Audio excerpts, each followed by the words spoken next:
And we're live. Hello, everybody. Welcome to day 7 of Energy Transformation Week 2019. And I am here with the lovely Miss Curry Glassell. I can sit here and tell everyone all of your titles, like Access Consciousness Certified Facilitator, CFMW, author, philanthropist, and purveyor of Right Riches for You. And Curry, I'd like to just introduce you, but also would you like to just say hello to everyone and kind of like tell, just in your words, like, who are you today? And right. what is your mission in the world? Thank you so much, Tara. Thank you. So who am I? I mean, I'm like, really? Who am I today? Because today I am somebody completely different than I was like 3 weeks ago. Yeah. I mean, I had this conversation with my son just a couple days ago, and I had to say to him, hey, dude, he's like 26. And he's been exposed to Access since he was 8, right? He had his first session with the founder of Access, Douglas, when he was 8 years old. And so sometimes he throws, my shit back in my face, which is really funny. But like the other day, I had to go, hey, you're projecting at me that I'm exactly the way I was like last week. I am not the person I was last week. And that makes no sense, no logical sense in this reality. How can I not be the person I was last week? Yeah. And I say that to say thank you for, yes, I have a few titles, but what the hell is a title? It just means that I've studied something particularly longer than maybe somebody else.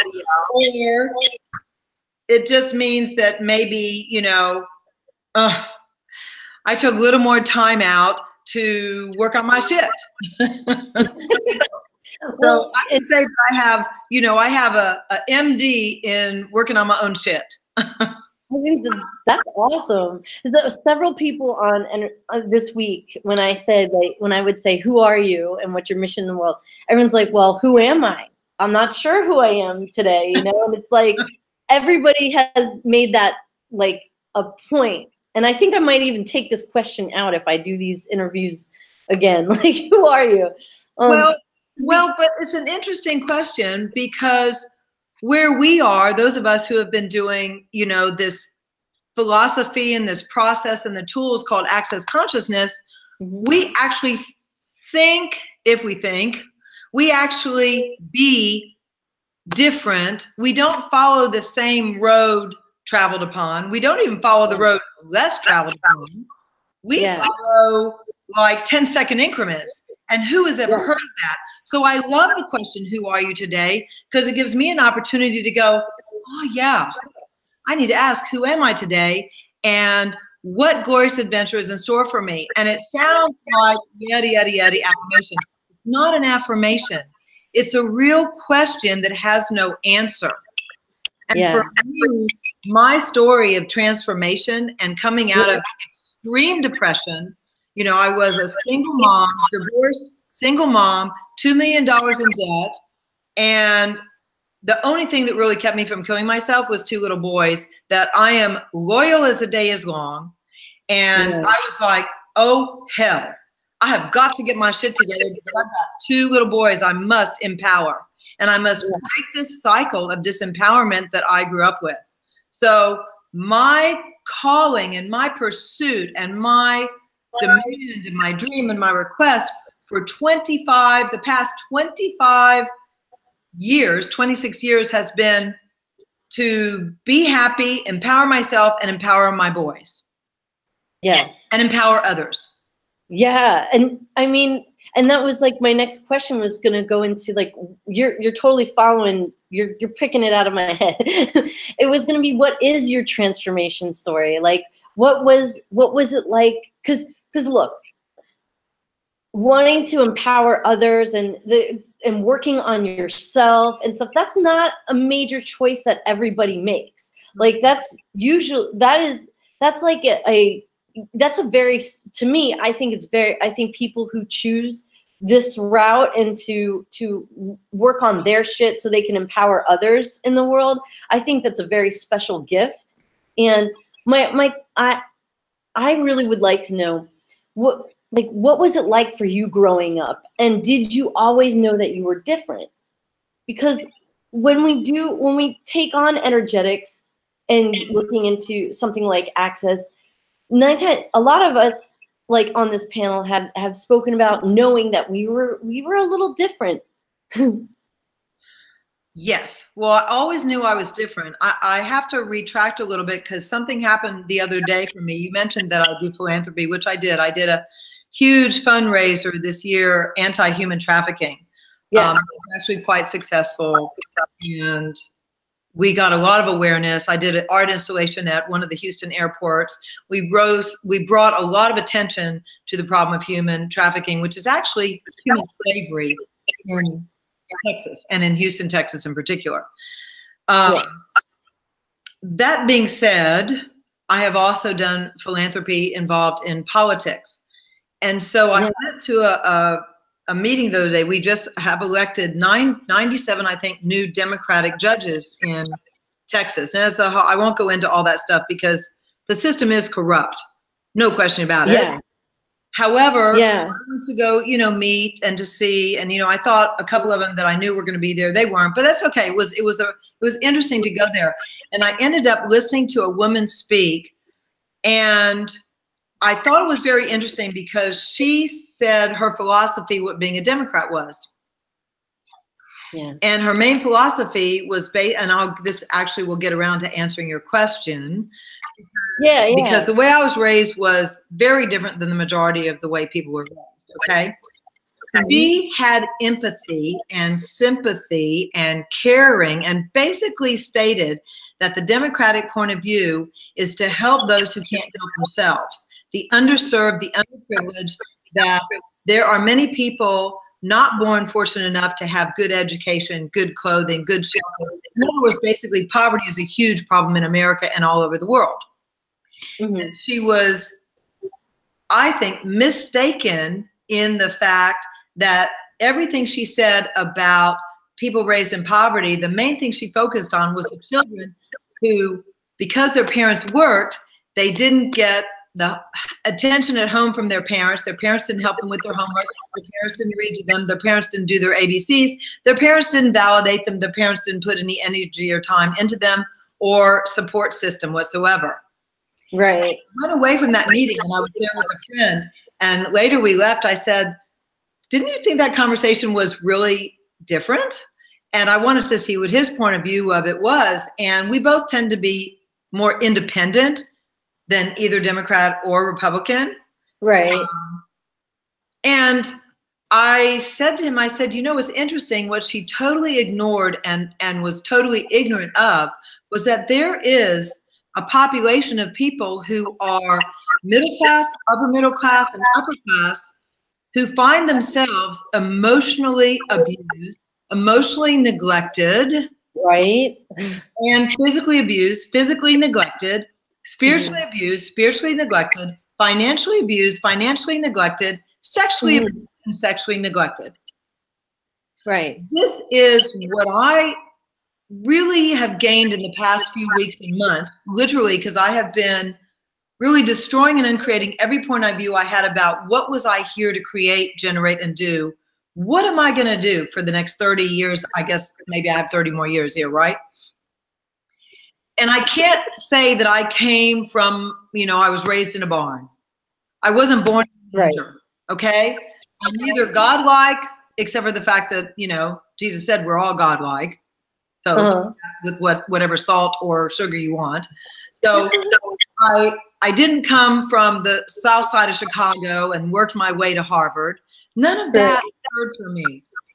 But what I did experience is in the supposed life of luxury, the supposed upper middle class, upper classes, that there is extreme financial abuse, sexual abuse, physical abuse, and emotional abuse that occurs with children and adults in that arena. Yeah. And many times, money breeds anger, rage, fury, hate, it breeds this incestuous greed that is so shocking that it tears families apart, that it destroys even the essence of what a caring support group could be like. So for instance, the way I grew up, if I can speak, even though I grew up in a beautiful big house filled with a hell of a lot of entities and demons, by the way, no adult talked to me my entire life.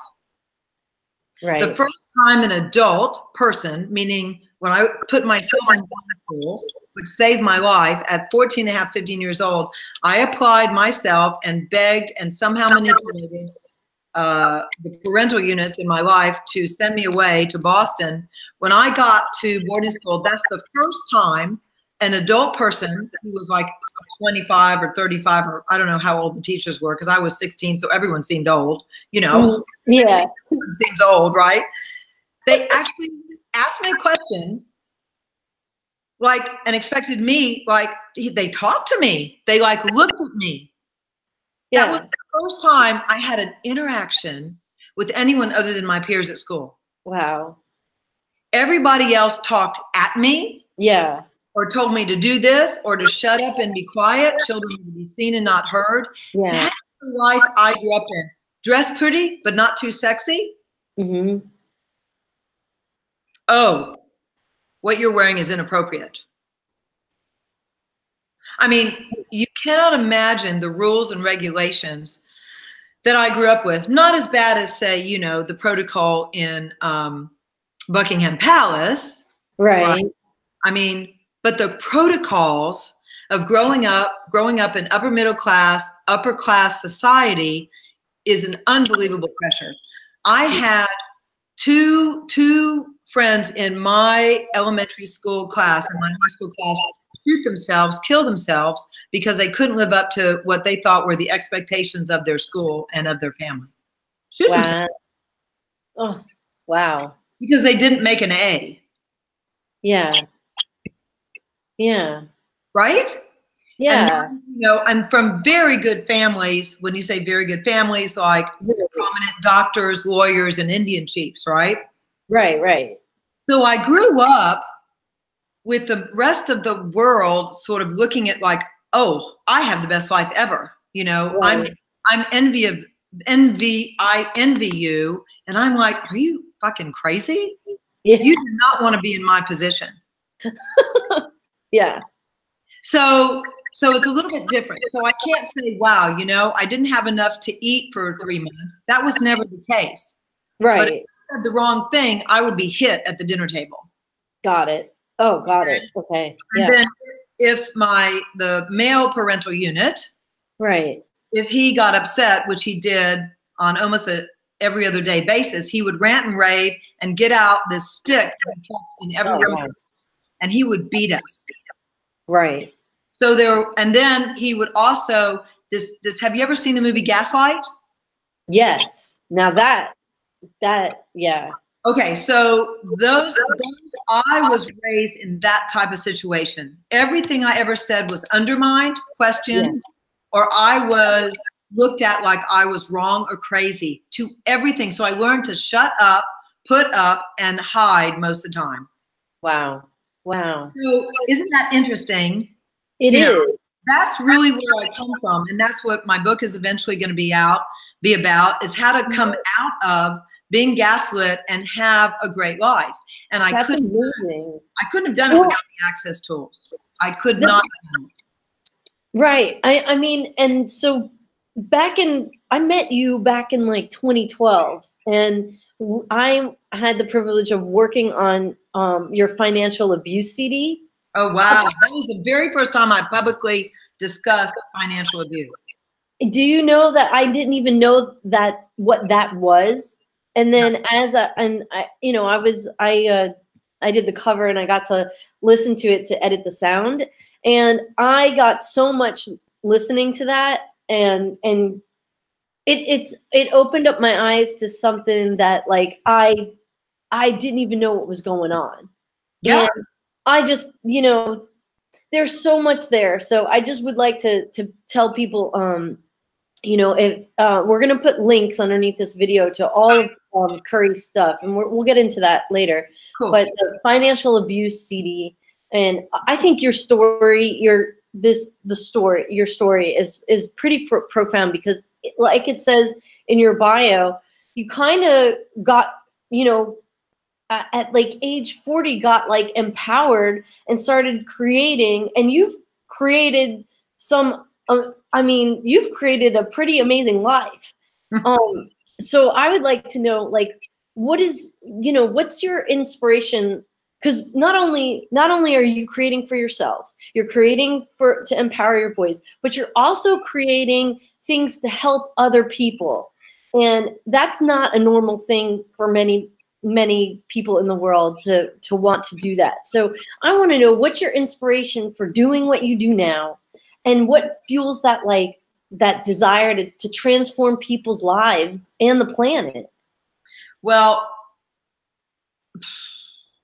I'm just crazy, kind of stupid. You know, it makes me think of when I was a little girl, and I was always asking questions. Like, I remember asking my mother, why is that woman so short and her husband so tall? And I'm going to go ask her. And before my mother could say, no, don't, I went running up to her and I said, how come you're so much shorter than your husband? And she goes, well, because I'm a midget, honey. I was like, wow, you are? That's so weird and cool. I'm sure I didn't say those words. Wow. And of course, my mother figure was mortally offended and freaked out. But, you know, I was always wanting to ask questions, and I always like noticed strange things, and I always wanted to like be a part of everything. And so I think what occurred is that at some point, and I don't know when it was exactly, I'm trying to like, maybe I had so much pain that I thought if I ever get out of pain, that I would be so happy that I would give back. And I'm not really sure how that came about, but there's something inside me that was like, it was, no child should suffer the way I suffered. No child should ever have to go through what I went through. Nobody. And, you know, I would, you know, be lying if I didn't say that even over the past few months, I have gotten free from certain things that I've been working on for years, because there are layers to self-judgment. There are layers to awareness and your willingness to see the good, bad, and ugly in you first, and then in others. Yeah. And I don't know. Gary Douglas once told me I was very courageous. And it took me a long time to see that. And he was like, Curry, most people in your position with your family would have killed themselves a long time ago. And I went, really? And so I've been asking that question for a long time. What am I doing here? And I really have to say that if it wasn't for those two boys, that I don't know if I was doing what I'm doing. Because I really got inspired and motivated that I didn't want them to have the life I had. I wanted them to have the ability to know they were smart, know they were, you know, bad and ugly, but it was a choice. Know that they were important, know that they were valuable, and that they could do anything they put their mind to, and I would always be there for them as a support. No matter what, they had one person who 100% backed them. That's awesome. That's awesome. And really, when they went into high school and college is when I started working more than full-time in Access. But it still has taken me quite a while. I mean, really ups and downs and failures with different businesses and failures with different people working with and being taken advantage of, and willing to admit that I actually did believe people would do what they would do. And that's one of the tools. If you don't acknowledge that everybody has ugly in them, you can get gobsmacked from anyone. Got it. And it's hard when you grow up, or like you're a person who basically is like wants to create something like, I just want everybody to be happy. Yeah. Well, most people don't want to be happy. I didn't know. It's so crazy. I was like, Wait, what do you mean you don't want to be happy? Like, in one of the videos earlier, I was talking to Stephanie Richardson, and she said that she saw that being happy was going to be exhausting. Like, it meant that she'd have to do all the things that happy people do. What And, do happy people do? like, they do things, and they, you know, like, they go out all the time, and, you I know, was just like, I wonder whose point of view that was. I never heard that before. but still, if in the background someone has, like, it's going to be exhausting to be happy, they probably wouldn't want to choose it. But Probably wouldn't want to choose it. So how much of our early life creates decisions and fixed points of view that create our future? that's true.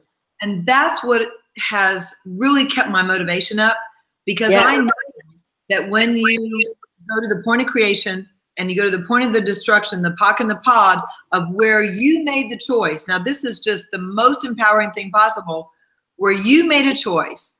Because somewhere in time, I chose to come into this gaslighting Yeah. situation You're, with two families, not just one. So I made that choice. Not my brightest choice, maybe, but here I am. yeah. So to not dwell on the past, but to ask questions. Now, what do I do with that choice? Now, what is possible? Now, how do I want to live my life? Now, what choices can I make? And not judge myself. And coming out of judgment of myself has been the greatest gift. And I would like to say I'm 100% out, but I probably can't say that. No, I don't think I am. You But know, I am so much more closer than I was, 18 years ago. I am actually like, I think I'm over the 50% hump at least. that's amazing. That's really cool, because I've asked people questions like that. Like, is there ever a point where, like, you step into, like, this and you're, like, out when you know you're out of it? Like, I don't know about that, because I think that was my fantasy, that it had to feel a certain way. yeah. But this year, I have begun to be quicker to acknowledge me judging me, quicker to stop me, quicker to say, wow, Tara is so brilliant, and I'm brilliant too. Awesome. Yeah. That's cool. That's giving me, like, some massive insight, because I tend to put a lot of people on pedestals and stuff, and I think people are so wonderful. And I Yeah. never ever say, but so am I. Like, I don't ever do that. Nobody gets anything but that tool, their Yeah. life will change. That's really cool. Okay, listen, I want to ask you a question, like, just something a little different. I want to ask you, what is your opinion, or what's your point of view on, like, so you've seen how people be with money, like, most people be with money, like, that come from opulence. You've seen how most people be with money, like, all over the spectrum. I want to know what your opinion is. Like, what have you noticed that's so different for those who use the energetics with money than people who are not using the energetics? Okay, so can you tell me what you mean by energetics? Because I don't think I'm following you by that question. Well, energetics, I guess we could say access consciousness tools, because and then this is going into, Right Riches for You. It's the body of work by Access Consciousness that is using energy tools with money. And so I'm just curious to know what like, just in your words, like how you, I want to know what's better about using energetics with the money, and just, like, what the difference is. Better than what? Not using them? Yeah, like, kind of, if you can kind of give, like, a little, I guess. Okay, so what I can do is I can give you examples of how it changed me and how it worked for me. I can't tell you how it worked for you. Got it. I know. So with the Right Riches for You tools in particular, which is the ones I've been, purveying since 2011, 12. Mm-hmm. And even before being a certified facilitator, there are sections about money. But really with the book that Gary and Jane wrote together called Money's Not the Problem, You Are, and then the follow-up of Right Riches for You, which was an expanded version, and then the How to Become Money workbook, all of those which I read and did, it was like, okay, so there's actually something I can do. Okay, Mm-hmm. so I never had a doing that I could do because I come from really the life I was raised in, I would say superhuman techie reality. So Wow. I didn't think I could do anything right. Yeah. I thought everything I did was wrong for good reason. So when I got these tools, I went, oh, well, hell, it doesn't hurt to try this. Maybe I could actually get this right. Now, the problem is that also was dangerous for me. And I'll never forget the day Gary Douglas himself looked at me and went, Curry, you are trying to make right the wrongest thing on the planet, which is access. And I went, you're right. and I say that as a joke, and he did too, but in truth, if you can begin to come out of there's right or wrong, good, bad, black and white, if you are willing to look at a grayer reality or a more inclusive reality that includes right and wrong, includes black and white, but doesn't stick you in polarity, then you can begin to change anything. And that, of course, includes money. So for me, it was so easy to look at the fact that, well, I hated money because money meant you had to be a mean, horrible, unkind person. Wow. Because that was the majority of my experience. So I hated money really until I met Gary Douglas. I didn't know I hated money, as I didn't obviously know, but when I was presented with questions, which is the practical tools here, what is your point of view about money? What does money mean to you? And if you're willing to not just blah, blah, blah, fluffy, but go, okay, what does money mean to me? And so I started about years ago and I went, oh, wow, money kind of means I might get hurt. Money kind of means, wow, I'm going to be down. Money had a lot of negative connotations to me. And remember, or not remember, because I didn't tell you guys, but I was forced to go to church from my early, I was forced to go to church, the Episcopalian, which is Catholic Light.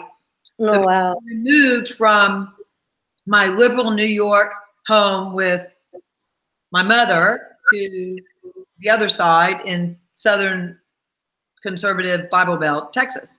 So I was forced to go to church, just a little blame, shame, and guilt in that scenario. Just a little bit.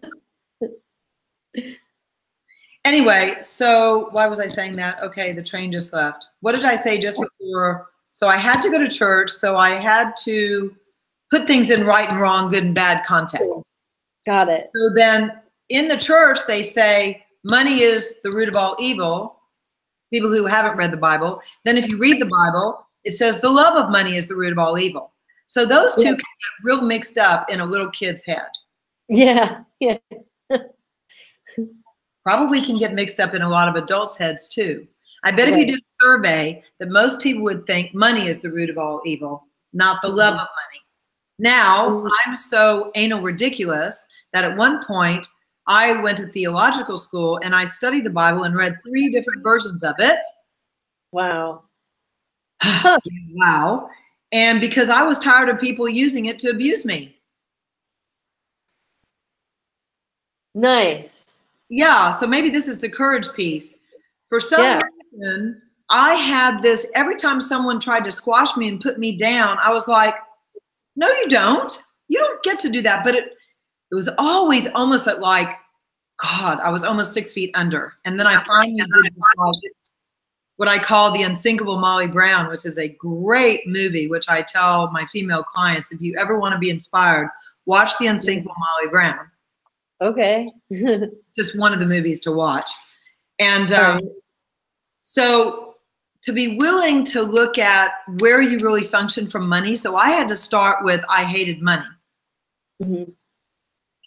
But to be able to be aware of that came because I was able to ask questions. Questions always empower, answers always disempower. This is not the world I grew up in. The world I grew up in was, if you don't get the right answer, you're a piece of shit, or you're stupid, or you're wrong. Yeah. So this is the beginning of how these access tools and the energetics, as I believe, that's the way I read what you're saying to me, how the tools of access changed my life. They gave me a tool that I could actually say, I could ask myself a question. I have a mouth, I have ears, I have words. I could go, Ari, what do what does money mean to you? Yeah. I could do that. Mm-hmm. Finally, someone gave me something I could do to change my life. Yeah. Listening to a lecture with some guru saying, be like me. I'm like, I can't fucking be like you. A, I'm not Indian. B, I'm not a man. Not in that life. I'm like, no offense to anybody in that category, but I'm just saying, for example, how can I, whatever, great teachings and all, but none of them had any tools. None of them had any practical application. None of them had something. When I was in that lawsuit, when my ex-husband, the wife he was married to, filed a lawsuit trying to take my kids away from me because they tried to call me an unfit mother because I was doing access. Oh, wow. I had to go, whoa, okay. And when I was sitting in court, what I did was two things. I wrote on a piece of paper the access mantras over and over again. All of life comes to me with ease, joy, and glory. All of life comes to me with ease, joy, and glory. Literally, for the entire hours I was in court, and how does it get any better than this? How does it get any better than this? How does it get any better than this?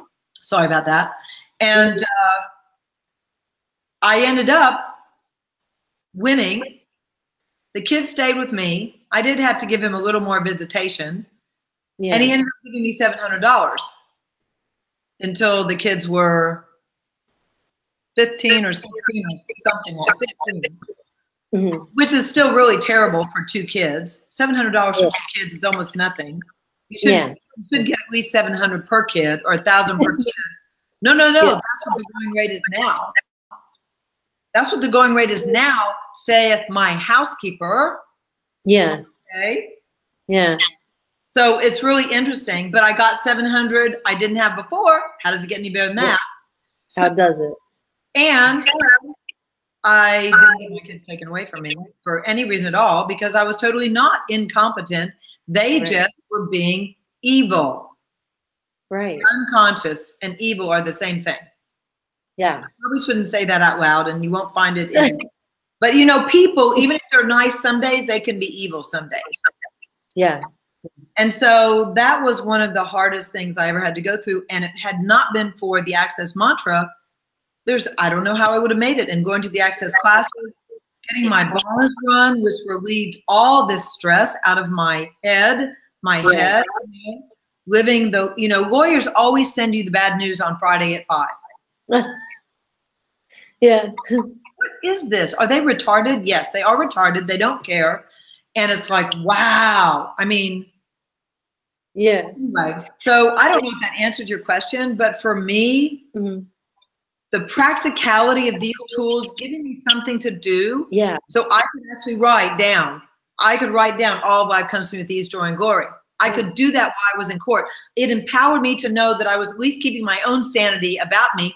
And then somehow the beautiful quantum universe worked on my behalf.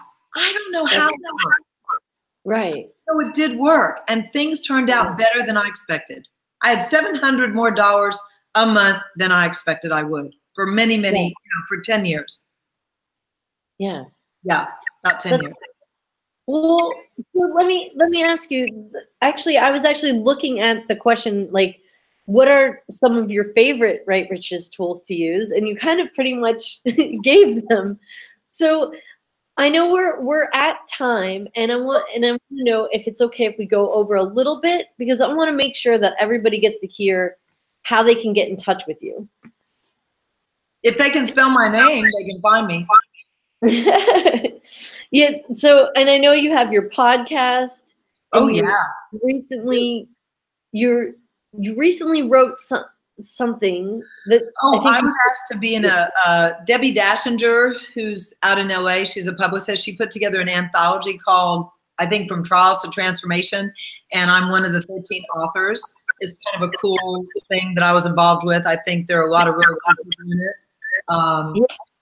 Yeah, so that was really fun. That actually came out mid-December. So that's on Amazon. We can put a link to that in. I think it's From Trials to Tribulation.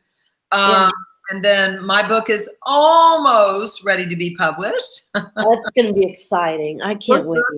Workbook to Wealth, or How to Become Your Own Financial Guru, or A Practical Guide to a Greater Financial Reality. I'm not sure what the title exactly is going to be in the end, but wow. And little bits and pieces, you know, nothing. I won't say in written form certain things, which I will say in person, but you know, if you can spell my name, C-U-R-R-Y, like the spice, G-L-A-S-S-E-L-L, like a glass of water, you know, and then E-L-L, be well, do well, live well. If you can spell my name, you can find my website, you can find out, you know, all kinds of things. I do all kinds of things. I do free podcasts, Facebook stuff. I'm just getting ready to start a training that's open to the whole world, really anybody. It's open. They're new prereqs starting in February. It's called a Silver Right Riches Facilitator Training for 6 weeks to go through all the Right Riches tools to empower anyone who's interested. That's great. What else? Really great. Yeah, stuff probably like I was probably going to have something like a power call per month, or I mean, a whole bunch of stuff is going to be changing, and more stuff for people to tap into. Yeah, and you have your Facebook group, The Love of Money. For the Love of Money, I do. Although most people in that group have been in a class with me, I usually don't let people who have not been in a class with me in the group. Okay, I just wanted to make sure that. But I am, but you know, I'm going to do I'm probably going to do 1 or 2 intro calls a month. Oh, cool. Yeah. You know, some of your videos that you post, just sometimes you post videos and put them in the Facebook group. I'll watch those, and there was one where you were like in Hawaii, and you were talking about how you went to the hotel desk, and you were talking about upgrading or something, and the guy said something that he didn't have anything, but then you were like, well, what do you have for me? And all of a sudden he was like, oh, for you, well, we have this, and he gave you like this amazing room. I actually started using that question at like hotel desks. Like, well, what do you have for me? And it wasn't like, you know, something so simple to ask. And you get like, I went to Colorado just recently, and I ended up getting a mountain view room, and it was so beautiful. But there's that's the question, asking the question. And also when they say no, I think in my head, well, how does it get any better than this? And one of those, I do that a lot at hotels. And one of them I actually said to, it was in France one time, I said to the manager, who pretty sure they didn't understand what I said, because they spoke some English, but mostly French. I looked at him and I went, how does it get any better than this? Excuse me for a second. I'll never forget it. Because I just with that energy, how does it get any better than this? Yeah. Because they told me they had no rooms at all. And I ended up, I just was standing there. I wasn't going to move, because hotels always have one room. They always never sold out. They aren't. And I ended up getting a suite for the price of a regular room. That's great. It was pretty cool. So cool.